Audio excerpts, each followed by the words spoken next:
everyone, my name is Garrett and I am the founder of Ambition in Motion, and I'm so excited, I'm so grateful to have you here for our first workshop. I'm so glad that you're here, and I'm so glad that you've decided to invest in yourself to build a mentoring relationship with someone from your organization so then you can help amplify your own career prospects and opportunities to really help take your career to the next level.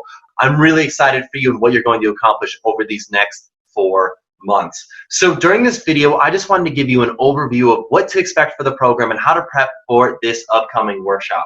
Now, this workshop's title is called Transitioning into a Managerial Role. So maybe you're in your career and maybe you're about to start entering into a managerial role, or maybe you've been a manager for a while, or maybe you're not a manager quite yet, but you will be. This workshop will be extremely insightful for you. You are going to learn a ton about management and how to properly manage somebody and how to not properly manage somebody. If you have any questions throughout this workshop, please post them in the comments section. So I wanted to give you first an idea of the timeline of the program. Tonight is the first workshop. So pumped about it. All of our workshops are, by the way, going to start at 8 p.m. Eastern Standard Time, 5 p.m. Pacific, and any time in between if you're somewhere in between in the United States. Our goal is that you have at least 3 meetings with your mentor, but ideally you meet more.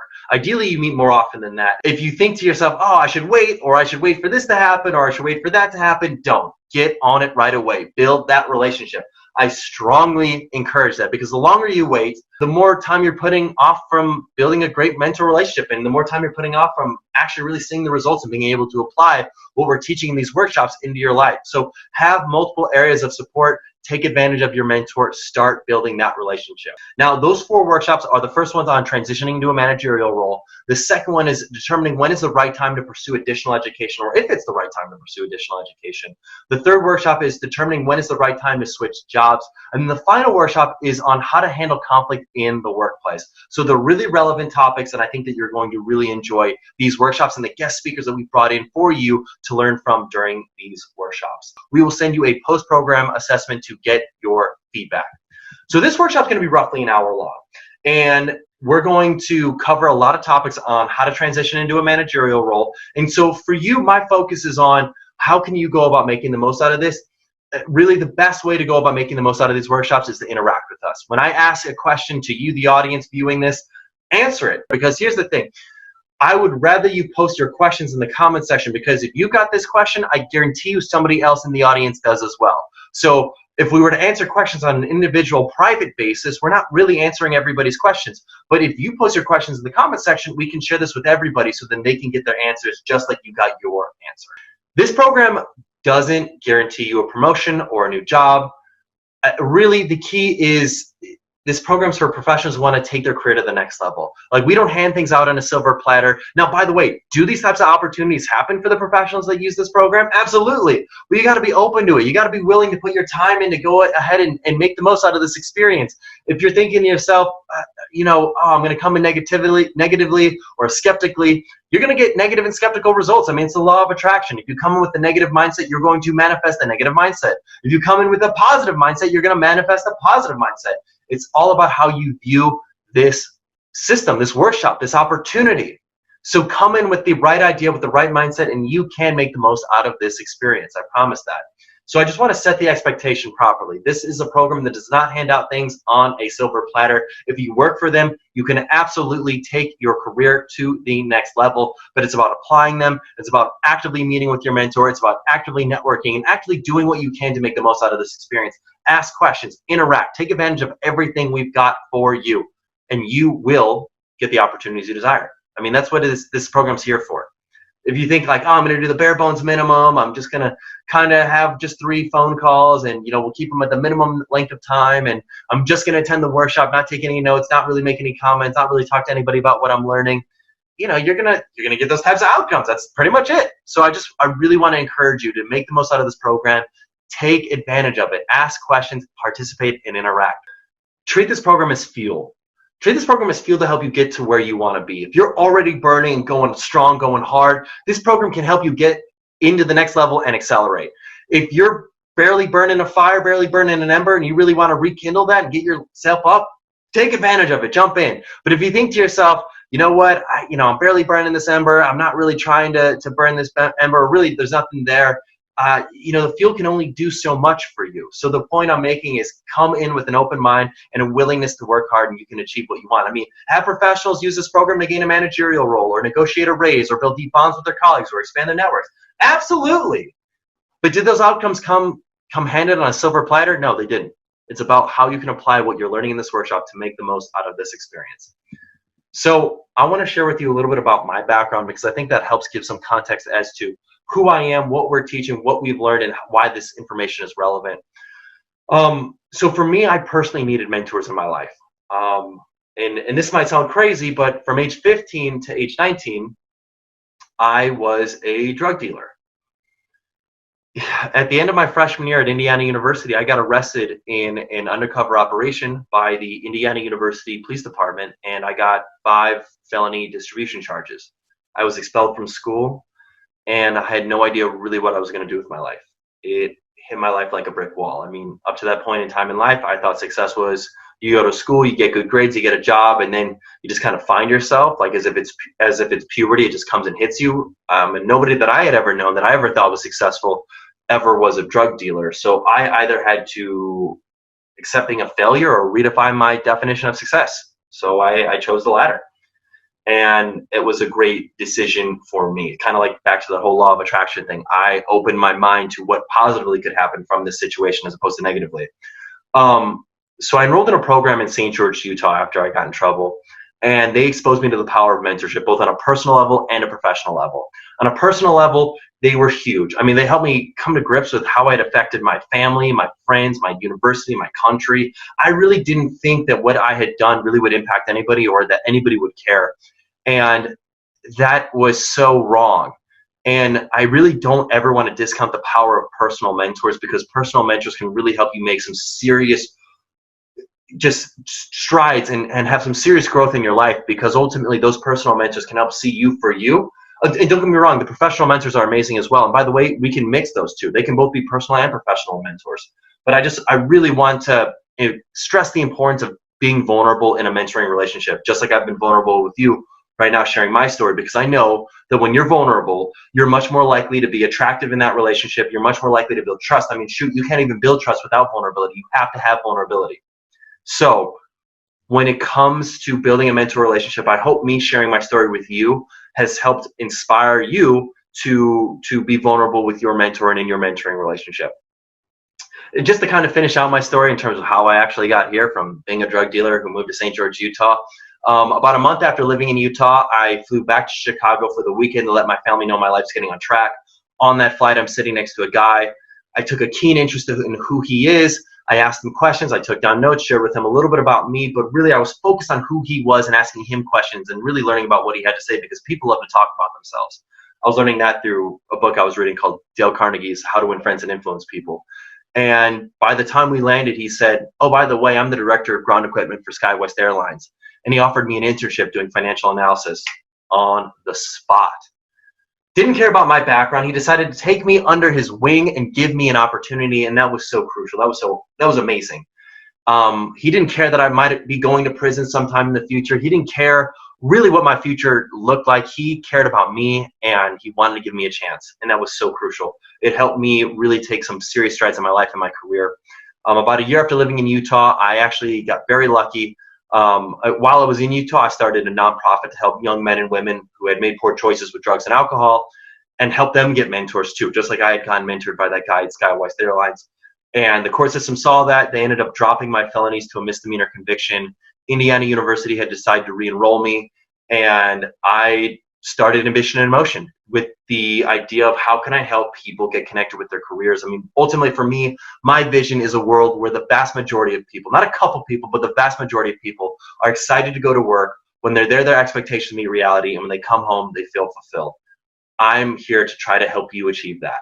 That's all I do, is to help serve you, to get you to where you want to be in your career. Because the more satisfied you are with your career, the better of a society we live in, and the more happy society is, the better everybody's lives are. I don't know. That's just my way of trying to make an impact on the world.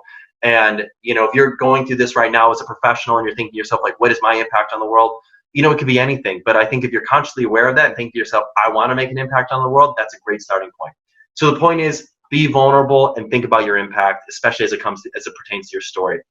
Now, I want to talk about 3 keys to success for this program.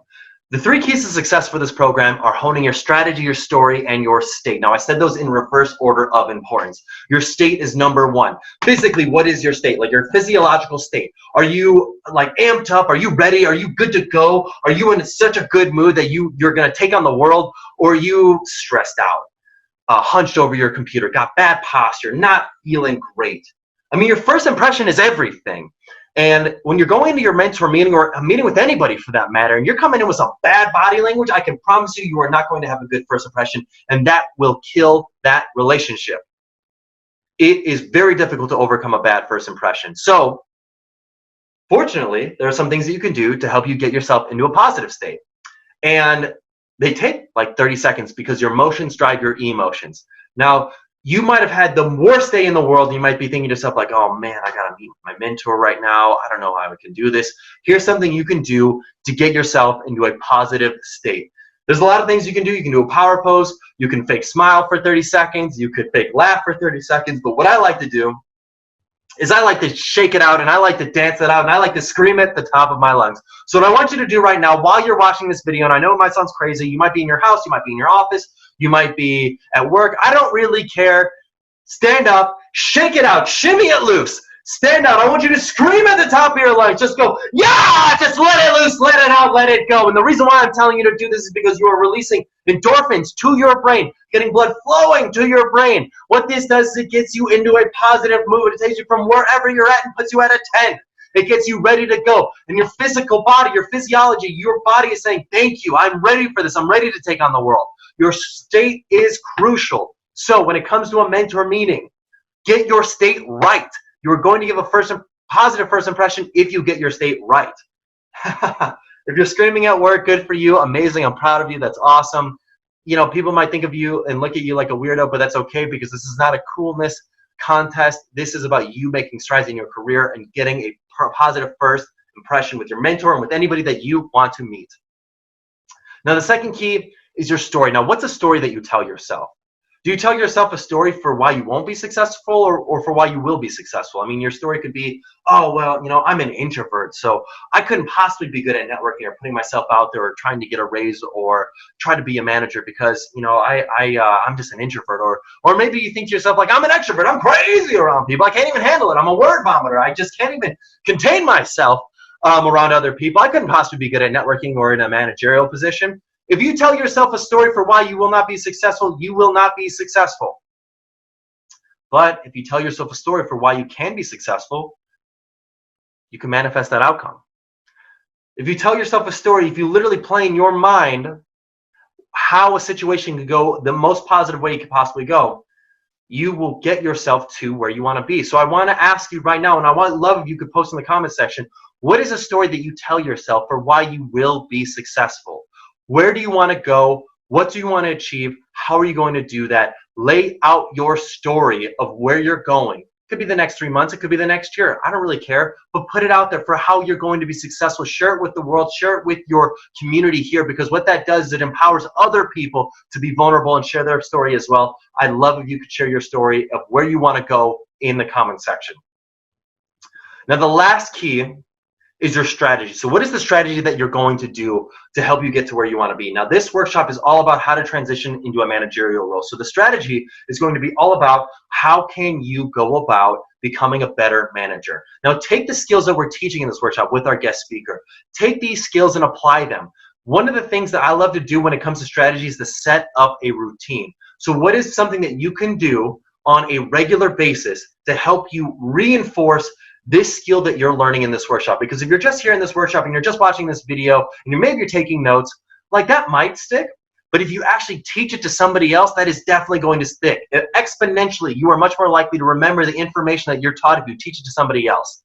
So what I want you to do when it comes to strategies, I want you to take what you're learning during this workshop and I want you to apply it and teach it to somebody else. This could be a friend, it could be a stranger. I don't really care.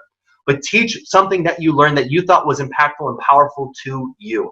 I love if you could do that, because if you can, you're going to reinforce this information, and this program, this workshop, this whole experience is going to be so much more powerful to you because you are reinforcing what you are learning. So the way that you can practice, find an accountability partner, teach them the skills that you are learning, something that you learn. And it could be anything. Like whatever nugget of wisdom that you heard from me or from our guest, teach that to somebody else.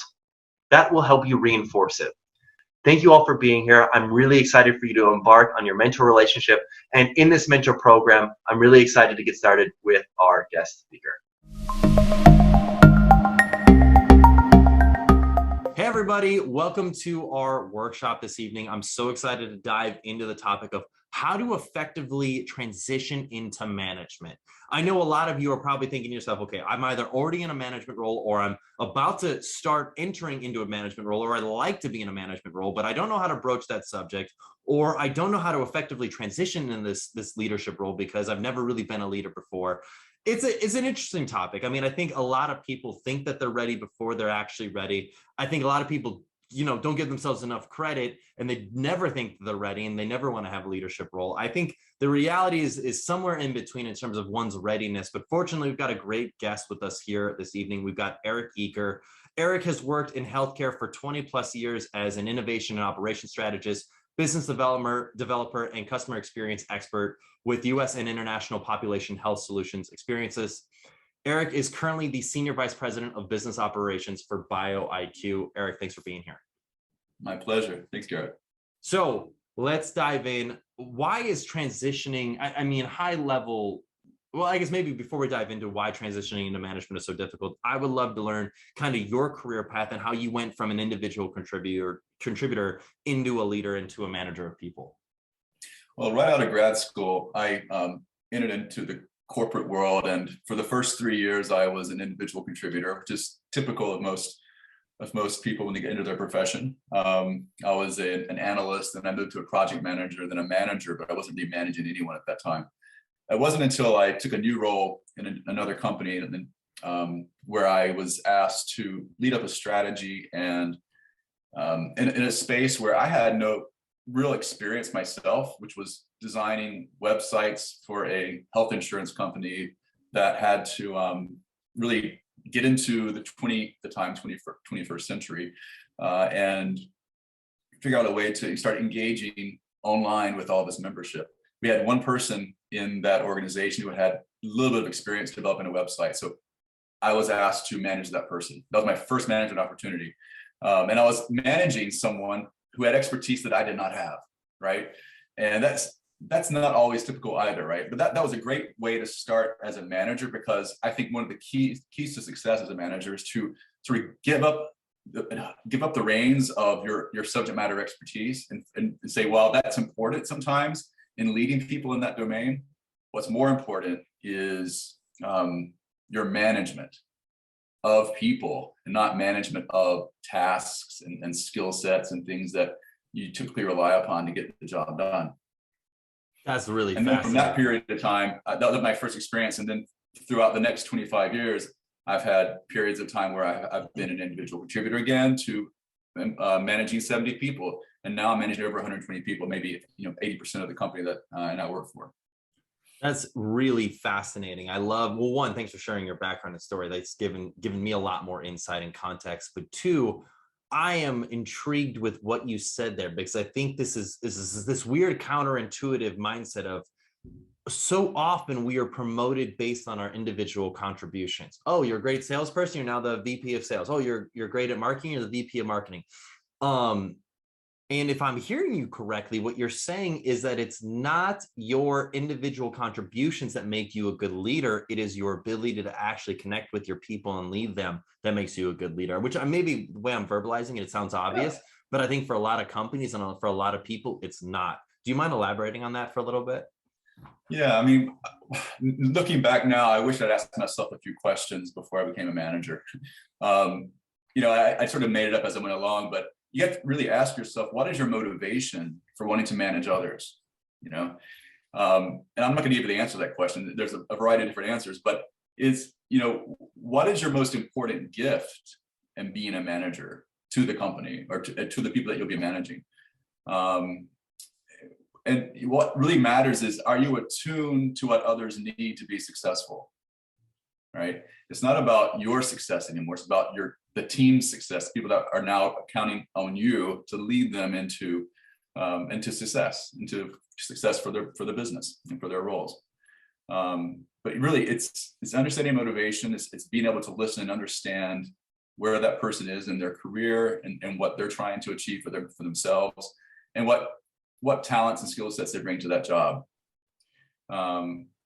And I think another question you need to ask yourself: where are you in your career? Are you at a spot in your career where you want to give up the need to tick the boxes and to achieve your individual goals, or are you at a place where you're really ready to motivate others to get the job done and give up some of that control? Because in a management role, you are not. It's rare that you are in a spot where you can control every outcome. And those that try to do that are called micromanagers, and they never succeed. You really have to make sure that you have aligned folks who are best suited for that job into roles where they can succeed. And that's your job. That's where you have your success. Man, that is so true. And that's so powerful. I think that's a really great message. I love to take a moment to ask the students and the professionals in the audience watching this right now, post in the comment section, if you are not a manager, why would you like to be a manager? If you are a manager, why do you like, what are your motivations for being a manager? Post in the comment section. I'd love to learn about that, because I think this takes me back to actually a couple of weeks ago. I was working with a client of ours. We were using this insights tool that we've got. And what we ended up learning from the employee was he wanted to have his own direct reports. Essentially, he thought to himself, it's my time. I've been here for 2 years now. I've been working my butt off. I believe I deserve to have my own direct reports. In his mind, I think his motivations were financially. He wants to be paid like a manager, not like an individual contributor. And so I think in his mind, he was thinking to himself, like, I want to be a manager because I want to get paid more. And I deserve this because I've been putting in the time. Yeah. If you think about it from an organization's perspective, that's an awful argument. That's a terrible reason for why you should be a better manager. And so what our tool did, and what it really helped this young gentleman do, is it helped him reframe, why would me being a leader of these 2 direct reports, why would that save my boss time, be better for the business, and ultimately be more resource efficient for the business to give me this leadership type of role? And then how can I effectively communicate that to my leader for that? And that was something that was really interesting. But I think for a lot of professionals, it's this notion of getting out of the me of like how this is going to help me put my career into the gas pedal, and actually think about, why does this make the organization better, and how can I align both my personal goals with the organization's goals? That's right. Yeah, I spend most of my days focusing on assessing the resource needs of my people that I work with, and then finding ways to enable those resources, right? And then probably the rest of my time I spend trying to make sure that they are connecting their roles and their people's roles to the mission and objectives and the key performance indicators for the company.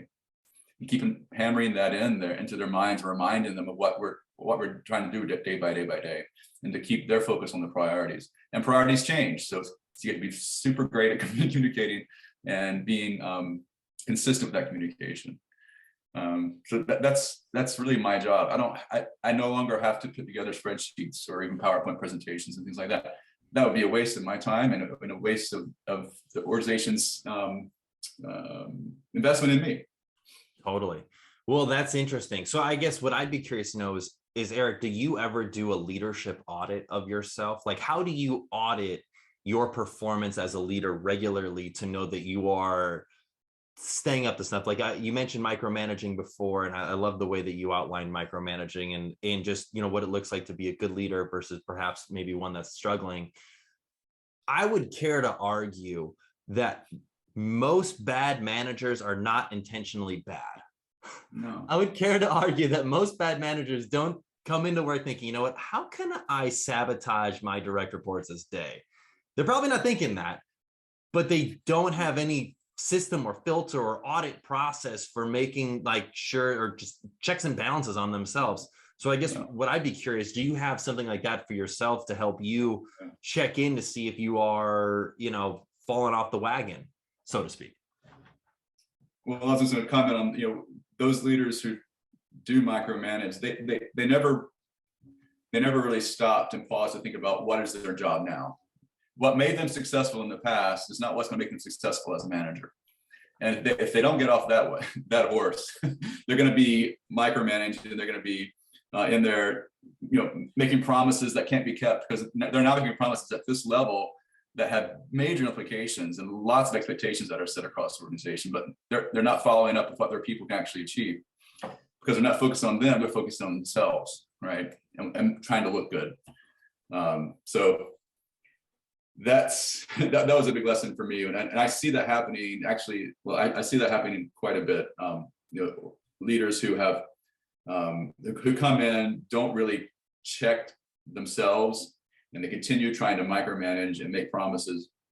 They get into situations where they then have to start making excuses, and then they start bad mouthing their own teammates and people that they didn't hire, and it just goes downhill from there. So I feel like, a good manager sets a cadence. They have a rhythm for checking into their team, and they focus on whatever gets in the way of that person's performance, and tries to find ways to break down those barriers, whether it's a personal reason or a professional reason. Well, I think that humility, that ability to give out credit and take blame, I think is a huge mental hurdle that a lot of professionals have to go through to become a good leader.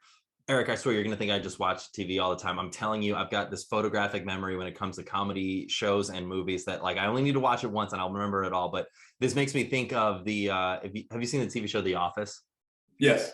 Okay, so in The Office, Michael comes out with this new golden ticket proposal system where essentially he's like Willy Wonka, and he's going to put golden tickets where you can get 10% off your order.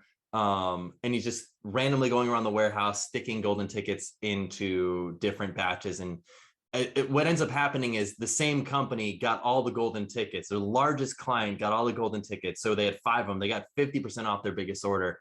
Everybody's freaking out. And Michael's like, oh my gosh, I'm going to get fired for this. Like, Dwight, can you take the blame? Can you fall on the sword on this one? Like, I'll try to do my best to protect you, but I can't get fired right now. And Dwight says, okay, fine, I'll fall on the sword for you. And David Wallace, the headquarter manager, comes in, and it was about, like, Michael thinks Dwight's about to get fired or severely reprimanded or whatever. And he says, you know what? After chatting with our largest client, they loved the idea. It was the greatest marketing idea that we've ever had in the history of Dunder Mifflin. They want to bring you in, Dwight, to get more of your ideas. This has now actually garnered even more of their business for us with them. They are so excited to be our client. This ended up being the best thing we could have possibly done. And Michael is fuming because he is like, Dwight, how'd you come up with this idea? Dwight, where'd you come up with this? And he'd already blamed it on Dwight. Now Dwight's obviously taking all the credit. The point I'm trying to make with this story is, as a leader, one, you should take accountability for when the things go bad, but especially when things go good, give out the credit, because that's a true sign of a leader. Yeah, that's right. I guess within that, though, it almost sounds like there has to be this transition in your mind of going from like a scarcity mentality to a growth mentality, right? Like, I don't know, do you actively think about it like that, as opposed to thinking like there's only so much credit or credibility that can be doled out, and as opposed to thinking like there's a finite amount, thinking like, if I can empower my people to get credit and have the spotlight shown on them for doing great work, it elevates me as a leader. Yeah, I've heard that time and time again, and I've had a lot of great leaders in my life, and they were always the ones to sort of back off and stand in the background and let their people shine. Every opportunity you get, let the people who are the experts doing the work present to your peers, to your leader yourself, and because they will feel empowered by that, they will be motivated by that, they will feel seen by that, and nothing's more powerful than that. Is having everyone see that you're still there, that you are being recognized for your contributions. And so every chance I get, I step out of the way. I let my team represent themselves and their work to others in the organization. And how about when things go bad, when things don't go the way they're supposed to go? I will work with them to assess what went wrong, document how it could have been improved and what can we do in the future to prevent it from going wrong. And then I will say this was a systems failure, and I will take accountability for it. Yeah, no, I love that. There's a book by Jocko Willink, and it's called Radical Accountability. I'm gonna have to double check on that. But the whole notion is, if you are the person in charge, if anything happens negatively within your charge, it is your fault. Even if somebody made the mistake, you could have or should have set the standard operating procedures or the systems or the communication to essentially make them be more effective within the role. And I think if we're leaders and we're open to receiving that feedback, owning that aspect of our leadership, I think that's we're gonna do so much better as leaders. But you've dove into this topic of feedback, and I think that's something that a lot of people, I don't think anybody likes giving out potentially negative feedback to people. How do you go about doing it? What do you find to be particularly effective when giving out potentially negative feedback that people may not want to hear? Well, I think feedback sort of has to be provided in sort of three levels, because as the leader, you're supposed to have the macro, the systems view of everything. So nothing happens in a vacuum. There is an individual's contribution to a problem or to an issue that requires feedback that is, very personal. But there's also, even probably as important, if not more important, feedback that relates to that person's role in that system, in the set of processes that you've helped establish and that you own as an accountable leader. And then there's that system that you have to consider as well. So depending upon the situation, and generally probably every situation, when you provide that feedback, you want to make sure that the person that's receiving the feedback is in a space where they can receive it. They have the headspace right now. Is it the right time? Are they in the right emotional state? And are you prepared and planned? Have you been planful in giving this feedback? I think that's super important. And then I think you need to, I don't think it's about making excuses, but you can say, focus on the individual's contribution to that issue is, it's just to sit down with them and say, in this situation, I think it's important that you understand that when you do this or say this or perform in this way, it makes me think that, et cetera. And I would really appreciate maybe recounting your experience of that situation. And that way you sit back and just understand from their perspective what occurred. You can also ask them to, in that next time that sort of situation happens, can they request feedback from others who have a perspective on that, who also experienced that situation. But you can also talk about it from the role that person plays and say, a person in this role needs to really perform in this way, in this manner to be successful. And in this situation, I felt like, you did not live up to the expectation of that role. Let's talk about that role, and it's my job to make sure that you're clear on the role and expectations of that role. And in this sort of situation that we found ourselves in, perhaps you weren't clear on the role's responsibility. So there's a way of taking it to the role level. And then on a systems perspective, there's context is everything. So was there something in the way of that person not achieving that goal, or needed a feedback that was out of their control or related to another dynamic in the organization, whether it's a person or a system or process, or just the day of the week. I think you have to take all that into account as you provide the feedback, but also make it clear that if it's a role issue, you clarify what the role responsibility is. If it's an individual issue that they need to work on, it's a behavioral issue, you need to address that there as well.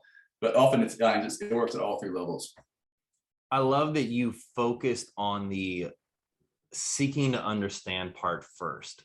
Like, I love that within your process and procedure that you outlined, you didn't just dive in. You said, okay, I want to understand where you're coming from. And just that Stephen Covey, seek to understand before being understood. Because I think that's a really powerful sentiment there. I love that was, I also love that you had a process and a procedure. It sounded very similar to, I believe it's Marshall Goldsmith's Keys to Nonviolent Communication, like observation, feeling, need, request.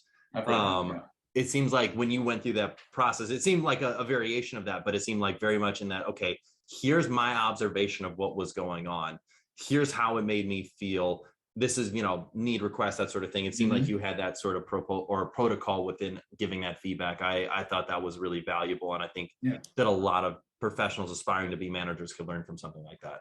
Well, yeah, and I'm part of that system too. And I'm human and fallible as well. And so my perspective is, while it's important because I'm their leader and I have certain objectives I'm trying to help us meet, we also need to be checked on our perspective.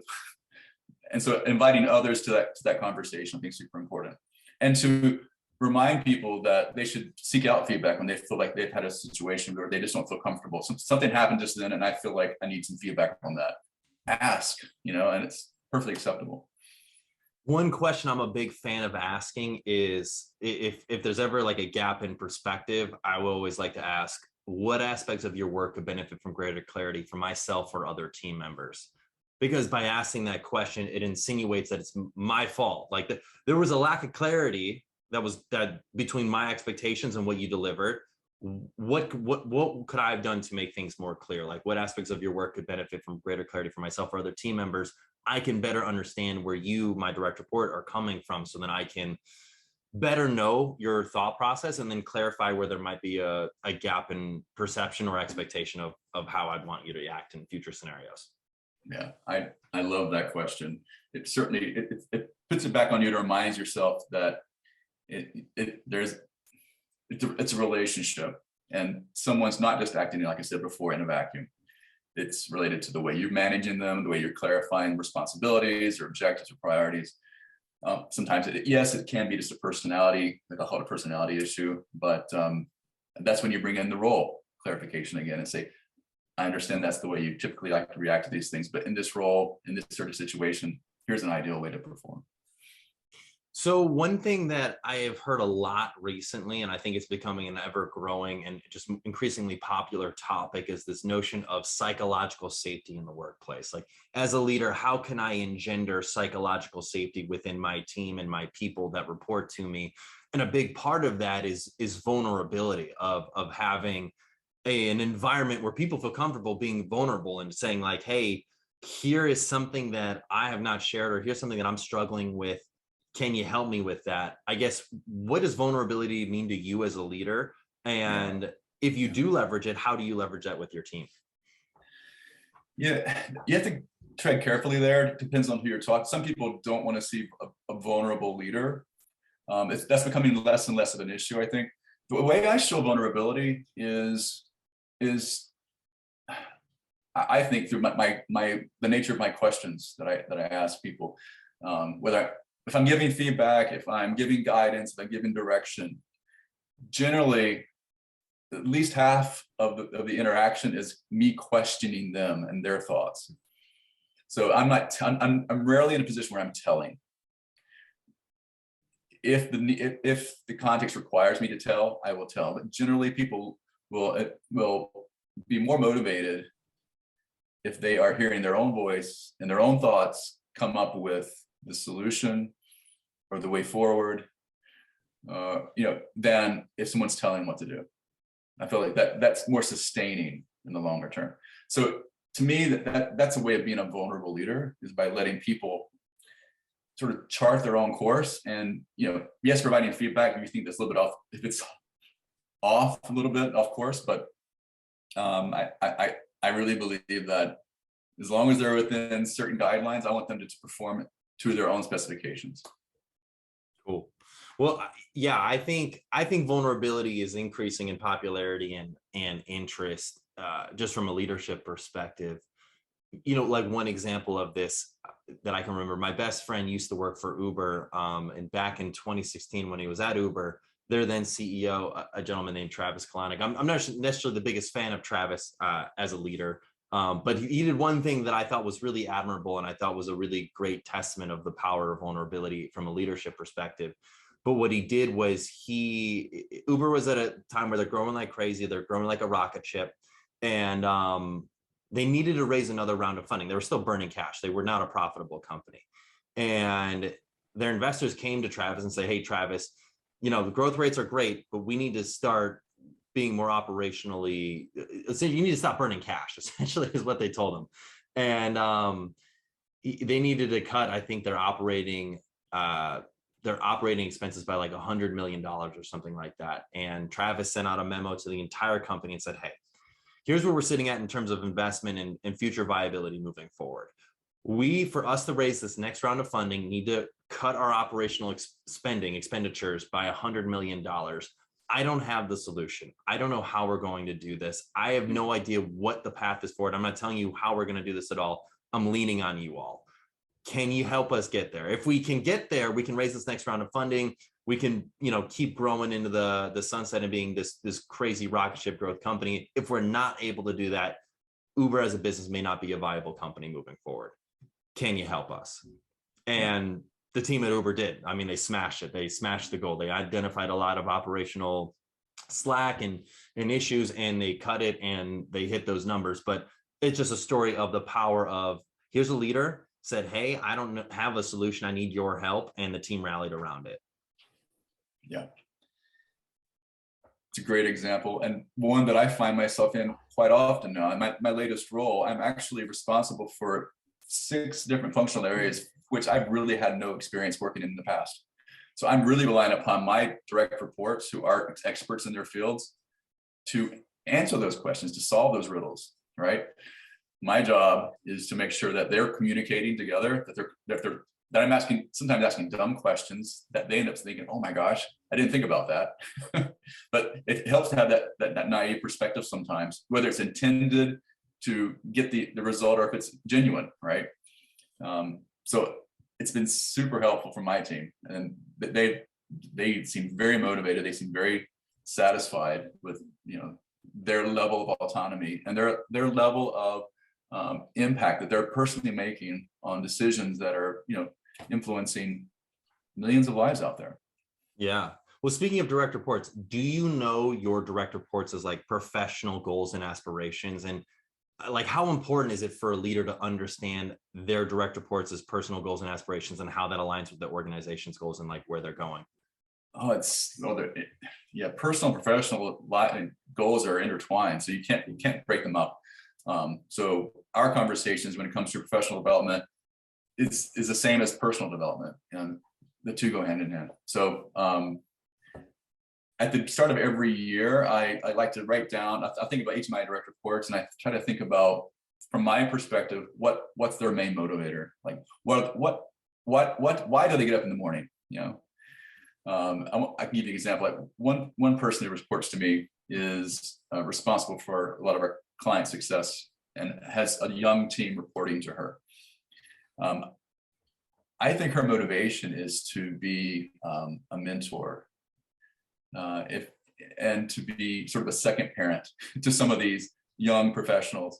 And so when I think about her and what motivates her, that helps me center our conversations around how she can be most impactful, because I know what gets her going, and so I can use that as a lever to influence the way she manages others, and gets her job done. But so that's helpful.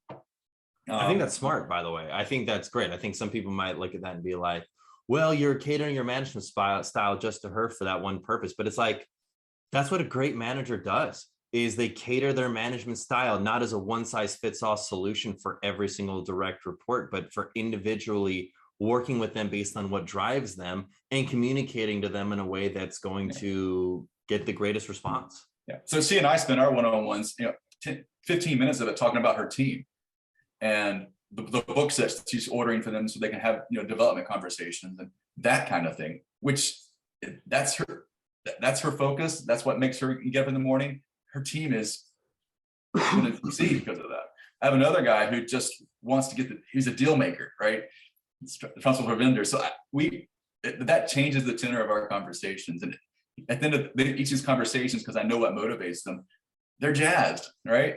And that's what I want them to be. I want them to be jazzed and clear about what they're going after, but how they go after it, that's them. That's on them. And I want to be able to understand it and tap into that as often as I can. Well, I know a lot of the students, our students in our program, know that they were paired with their fellow mentor based on their work orientation, which is like right up this alley. It sounds like that woman that reports to you, she's very calling oriented, while that gentleman you were mentioning is very career oriented, very growth oriented. And so, yeah, I think that absolutely plays into management and how you lead people, because if you can better understand their drivers and motivators, you can really help communicate in a way that they not only respect, but are feel happy because you're acknowledging that side of them. Yeah. So, Erik, I love to ask the audience, one final question, post in the comments section, but what were some of your biggest takeaways from this conversation today? I love to learn about it. And the second question within that, for everybody that's watching, post in the comment section, what do you, if you are a manager right now, how do you envision your management style changing now that you've watched this workshop this evening? And if you're not a manager right now, what are some of your biggest takeaways that you feel like you could apply to yourself when you eventually do become a leader and are in a management role? Post in the comment section. I'd love to learn about that. Erik, last question I have for you is, how can our audience learn more about you? I know a lot of our students and professionals that are in this program are on LinkedIn. Are you okay with them connecting with you on LinkedIn? Absolutely. Love to hear from you. Awesome. Erik Eaker. Yeah, ErikEaker. I'm on LinkedIn. Very cool. Awesome. Well, Erik, any other final notes or comments or suggestions for any professionals that are in a management role or transitioning into management, or just, have any questions about that? If you have any questions, just email me. I'm very happy to answer your questions directly. I think that just remember, don't take the management job just for the promotion, or just for more money, or for the to increase your reputation. There's a lot more to it than that. It's a lot more rewarding than that. So just understand what's motivating you to do it. If you're not ready for it, figure out what's going to take to get ready, and then seek out those opportunities. It's the most rewarding way in my career to make a difference. It's a people focus rather than task focus, right? So, and one other thing that I thought you said that was really profound earlier was that you don't need to be an expert in the subject to be a good leader. It makes me think of the TV show Ted Lasso. Have you seen the TV show Ted Lasso? Yes, I saw some of that. Yeah. Ted Lasso's for anybody who hasn't seen it, it's a show about a guy who's been a football coach in the United States, like gridiron, and now is hired in England to be a soccer coach. He knows nothing about soccer, but he's an incredible leader and he's an incredible coach. And the story is just about him leading his team and how he goes about doing that. I think it's if you haven't seen the show Ted Lasso, highly recommend it. It's a great show around leadership. But Erik, thanks for being here. This is great. Everybody that's watching this, thank you all for being here. I hope you all have a wonderful rest of your evening. I look forward to seeing you at our next workshop. See you, everybody.